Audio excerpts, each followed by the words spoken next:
Indonesia saat ini sedang mengalami krisis pangan. Penyebabnya adalah tingginya harga bahan pokok dan impor yang tak terkendali. Untuk mengantisipasinya, maka bahan pokok beras harus diganti dengan bahan pokok lain yang lebih mudah dan murah dijangkau oleh masyarakat.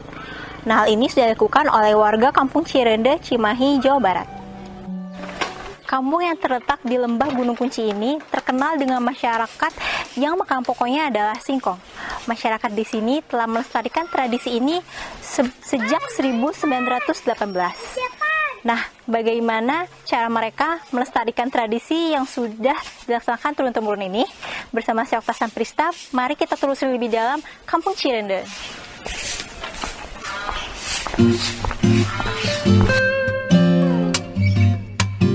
Singkong merupakan salah satu bahan pangan pokok di Indonesia. Warga Kampung Cirende telah terbiasa menggunakan singkong sebagai bahan pangan pokok pengganti nasi yang diolah sedemikian rupa sehingga menjadi mirip seperti nasi. Mereka biasa menyebutnya rasi. Ya, sebelum kita mengetahui proses pembuatan terasi ini, akan lebih baik jika kita lebih tahu sejarahnya. Nah, saya akan mewawancarai salah satu tokoh masyarakat di Kampung Cirende ini, namanya Kang Yana. Ayo, ikuti saya. Saya Kang Yana. Iya, boleh.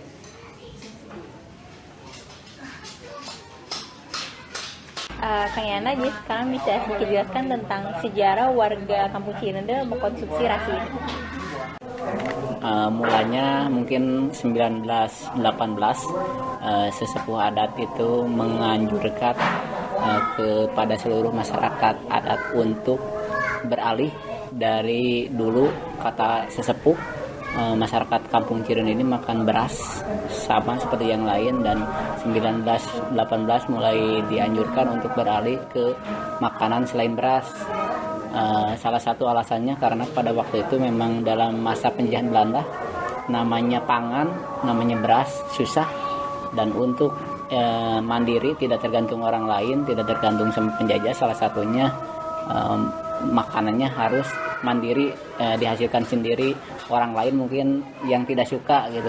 Dan 1918 itu baru mulai bisa ditemukan yang sekarang lebih dikenal dengan beras singkong atau rasi ketika 1924 itu mulai masyarakat mengkonsumsi yang namanya beras singkong seperti sekarang ini dan sampai sekarang ini.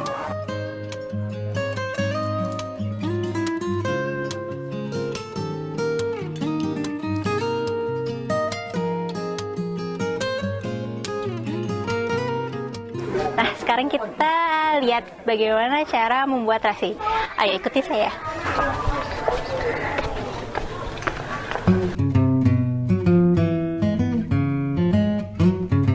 Membuat rasi cenderung mudah dan sederhana. Pertama-tama, singkong dikupas dan dicuci, kemudian diparut. Parutan singkong tersebut lantas diperas menggunakan saringan kain. Sesudah itu, parutan singkong tadi dijemur di bawah sinar matahari. Lama menjemurnya tergantung bagaimana panas matahari hari itu. Bila matahari cukup terik, maka singkong akan kering selama 1 hari.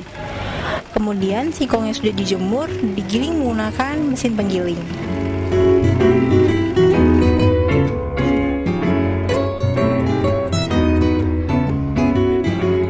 Nah, sekarang kita udah tahu cara membuat rasi dengan cara yang sudah ditunjukkan ya. Jadi kita menggunakan mesin penggiling. Namun ternyata ada juga cara tradisionalnya. Jadi setelah diparut, langsung ditumbuk di sini nih.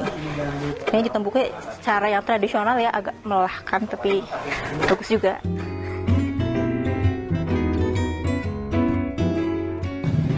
Selain dibuat menjadi beras, ampas singkong dari hasil perasan digunakan untuk membuat pati singkong. Pati tersebut oleh warga biasanya diolah menjadi kue kering seperti egg roll, kue saroja, dan lidah kucing. Nah, selain singkong bisa dibuat menjadi ragi dan makanan lainnya, nah ada satu hal yang unik nih, yaitu singkong ini bisa dibuat menjadi dendeng.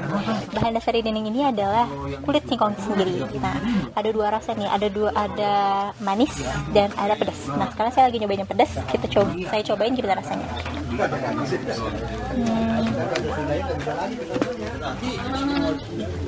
Rasanya agak keras, tapi rasanya benar-benar mirip dengan dendeng daging sapi ya.